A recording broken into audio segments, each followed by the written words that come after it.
So it's been a couple days since I've done a video. Um, this has been had some really good days off. Um, Hit the gym, hung out with friends. Got Zeke to the dentist. Um, I think my one regret of those days off is that I, was too tired when we got home from town to go play with the kids at the park. I really wanted to do that, but I was so pooped from the nights, and part of me wonders if I should have just gotten up and gone. Um, I also have been really stressed out and anxious about not getting any work done on my project, that a book that I'm making, and no, like when would I have fit that in? I did get to go to the gym, and I'm happy about that. Um, but I want to plan my days off a little bit better next time and prioritize a little bit better, especially so I can get that time in with the kids. So that's what I would have done differently. Um, so I told you about the new policy at work, and how if you have so many DSS events, there's going to be a line of progression of you know of things that happen to you, right? And you know, it's so funny because on my night shifts I had a DSS, and my supervisor came and gave me a paper and told me that I was going to be sent home. And I'm like, what? Because he had said in the month of April I had 10 DSS events, and this was a shock to me. Nobody had come and spoken to me about them, right? And I was very upset about this. Not only is this policy, it was introduced to us in May 1st, like they're holding us accountable for April, and then on top of that, there's no way I had 10 DSSs, right? And so I got sent home. The rest of my time was gone. That the last of my PTOS, and I after work I had gone to see. No, it wasn't after work because I had one more night left. So I had one more night. And that following morning, I went to HR and was talking to them about the situation. And she said, "Well, there's going to be a meeting about it today. I'll get back to you on when you come back for day shifts, right? For these day shifts." Well, it's kind of like anxious, like because I also can't do overtime, which on my 7 days off, this month I was planning to do overtime. Me and Desiree have some goals that we're trying to meet, and it's a little bit stressful, you know what I mean? And things are tight, and I was really tempted to get upset about this, and I did, but I feel like I've done a really good job, waiting patiently, because I remember I told you guys I had thanked God that this situation wouldn't affect Desiree and I. And the fact that I said that prayer and this happened, I feel like I can be at peace about the situation, you know what I mean? And it's funny because one of my other buddies from work is waiting to hear some news about another thing that he, concerning work related. And he was texting me about it. He's like, well, I'll just, keep waiting anxiously because he has to wait. How I have to wait till Thursday to meet with HR again. He has to wait a certain amount of time to hear the news from him. And I said, no, bro, don't do that. I said, have faith, And I just, I was thinking about, how the situations were related, and how do I want to act during it, you know what I mean? How do I want to be during this time that I'm waiting to hear what's going to happen to me, something that I feel like is unfair, right? And I went into HR today, and she explained to me that the situation, it didn't look like it looked good for me. And I said, well, what can I do? Because there's proof that I haven't been talked to about my 10 DSSs or whatever. And she said, well, we have the open door policy, and she called in a supervisor. the senior. I don't really know why it was him that is in charge, but he's a really good dude, and he actually cared, and he listened to me, and he said to me he's going to get to the bottom of it. I found out that I had a fatigue class as well because of all this that was supposed to go to that morning at 8, which I had no idea, and I made it in time for the class, but I almost think that benefited me that I didn't know about it because he told me about it, and I was like, what are you talking about? And so there's just, I don't know, I just really felt like he was going to help me. And who knows, at the end of that meeting, he said, okay, go to the class. They're expecting you. I'm going to do some digging on my end and figure things out. Turns out, if you have like 4 DSS events in a span of 20 seconds or, a minute or two, they count all of those. Even if you get so those 4 DSSs I had count as 4, and I only have to be talked to about once for those. They're not counting it as a group. They're not counting it as the same DSS event. You know what I mean? So it turns out that I had 11, but I was only talked to twice, and one of the events I know happened on overtime on a day shift, and it wasn't even logged into their list of DSS events they had for me, and that was one of the times I had been spoken to, along with one other time last month. And I guess the amount of DSSs and how they grouped it, I should have been talked to 4 times. Well, I hadn't been talked to that many times, so if my argument was that if they're gonna hold me accountable to this, I'm going to hold them accountable to talk to me about this, so maybe I could have changed my behavior or done something different, right? Anyways, so we're going to find out. It will probably not until after my night shifts, who knows, but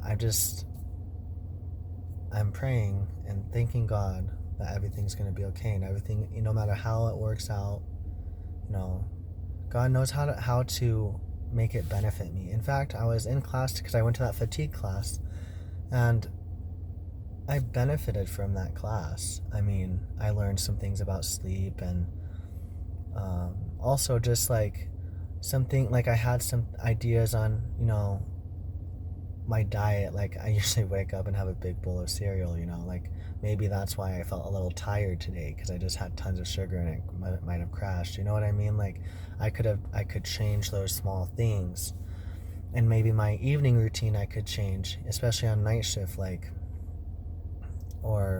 guess evening, like I'm thinking about like to get some good sleep tonight, like I could meditate before I go to bed. Usually I'll sit and watch TV until I'm too tired to stay awake anymore, then we'll go to bed, right? Well, I thought maybe I could relax my mind and help myself get better sleep by meditating and praying.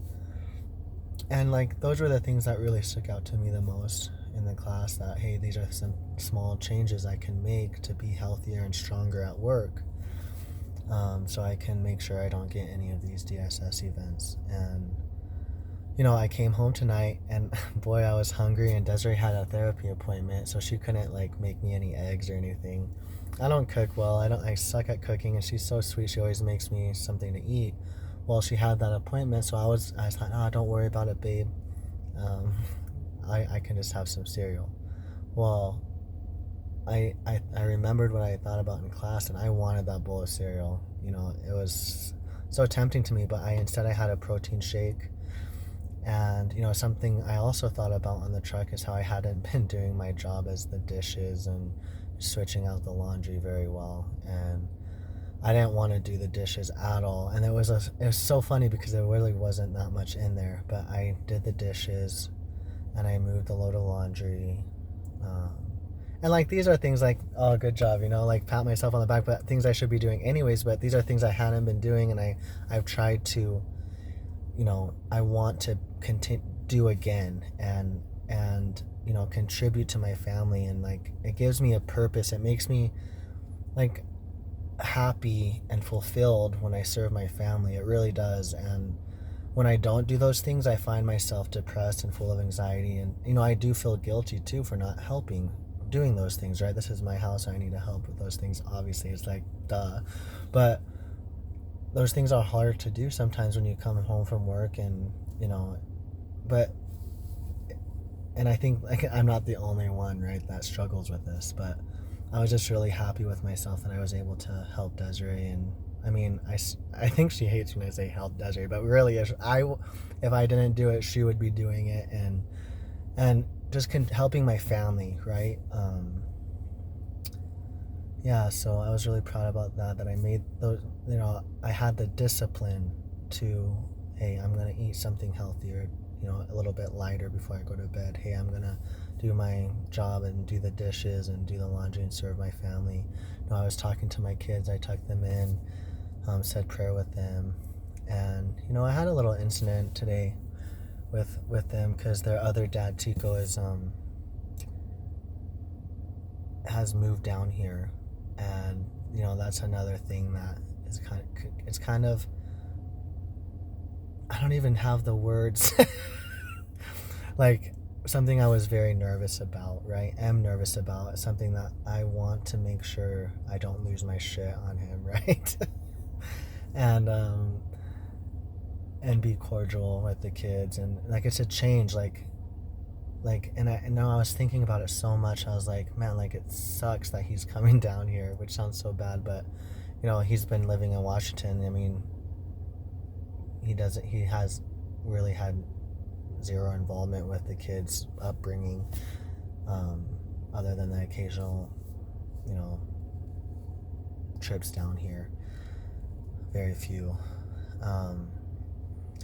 But it's something that, is really stressful, like this new change. But, life changes, right? And things change, and you can't expect things to always stay the same. And we have to adapt and grow and step into these, changes the best that we can, as gracefully as we can, with God's help.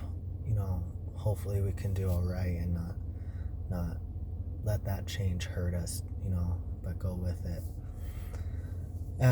But there was an incident today, and this isn't in no way to make Tico look bad, but I'm just, really trying to be transparent about my life, right? And I'm gonna learn as I go. But I just think that, there was something that happened, and Tico told the kids not to tell me. And I had this feeling that, that thing had happened. And, I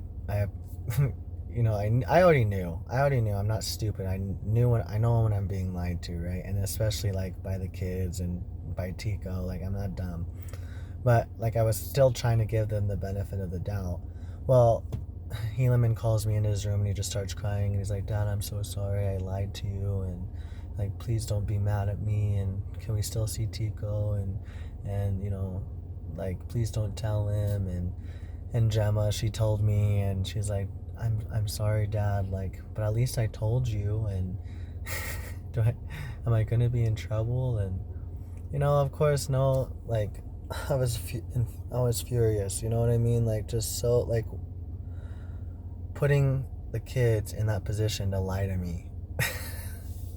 What are you thinking, dude? And then I would never do that. I would never tell the kids, hey, lie to your dad, But they felt so bad, and they said sorry. And I told Helaman, I said, look, son, you said sorry. I forgive you now. Just calm down and forgive yourself. It's okay, He said, please don't tell him. And I told him I wasn't, and I deleted the text I had sent, because I already knew he had lied to me. So I sent him a message already before they told me, and I deleted it. And I said, never mind, thank you, because I just wanted Helaman to calm down. He was very nervous about this. And I told Desiree about it, and she's like, I figured that was the drama that was going on in there. And she's like, are you going to talk to him? And I said, I told Helaman I wouldn't. I told Gemma that I wouldn't. And I guess she thinks that I should, and I'm going to pray about it. Right now, my feeling is, the kids told me, they trust me, and I'm going to pray about it. But that's something that happened tonight, and I want to make sure I handle it right, because when I sent him the message, I don't know if that was the right thing to do. Before the kids had told me, I had said, why would you tell the kids to lie to me? It just kind of went off on him. But anyways, so let me think. I think that's all that I really wanted to talk about. Oh, one last thing is, today I was talking to Desiree, and our life is so busy, like so busy. It's ridiculous. And we're just on the go all the time. It's all about the kids, all about work, all about saving for these surgeries that Desiree is gonna get, and not that I'm gonna get, and just working, trying to get out of debt, and all these things, like, right? And the stress is at work, and stress is at home. Tico's here, like, all this shit's going on, right? And Gemma, she's been having a really hard time lately. Just her behavior has not been very good, and just all this shit, right? And it's really small. It's not like we're dying or have cancer or lost a leg or anything like that, like, but it's really impacted our life, and our relationship has sometimes changed. We don't have as much time together, and we were talking about this, and in my heart or in my mind, I just thought, I want to step up and maybe try to do some things that are more romantic or meaningful for her and make her feel good. So that's something on my list of things to do, like things to ponder upon, like, hey, how can I create this? How can I do my part, right? How can I bring that spark into our relationship, I guess, or keep it alive, and so yeah, I'll be praying about that too, and thinking about that. And tonight I'm gonna meditate. I'm gonna meditate before bed, and yeah, that's it. That's all, folks.